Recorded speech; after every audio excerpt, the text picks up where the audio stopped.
41 number মানস সমষ্টিৰ কাৰণে মই মনোনয়ন পত্ৰ দাখিল কৰিলোঁ।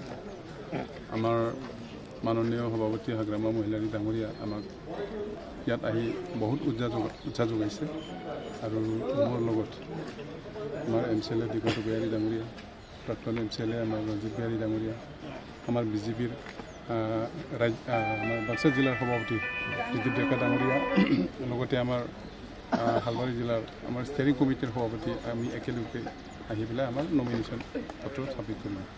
কেনেকুৱা অনুভৱ আজি মনোনয়ন পত্ৰ দাখিল কৰিলে? ৰাইজৰ আমাৰ যি সমৰ্থন দেখিছোঁ খুব মানে ভাল লাগিছে মনত, যে জিকাটো 100% চিয়'ৰ হৈছে আৰু যিটো দেখিছোঁ 1 লাখৰ ওপৰত আমি জয়যুক্ত হ'ব। কাৰ লগত প্ৰত্যাহ্বান হ'ব? কাৰ লগত প্ৰত্যাহ্বানটো এতিয়াতো দেখাই নাই, কাৰ লগত প্ৰত্যাহ্বান হ'ব। ইয়াতে UPPLটো এইবাৰ নিশেষে হৈ যাব, UPPLটো নিশেষ হৈ যাব, এতিয়া শেষ হৈ যাব এইবাৰ। হ'ব।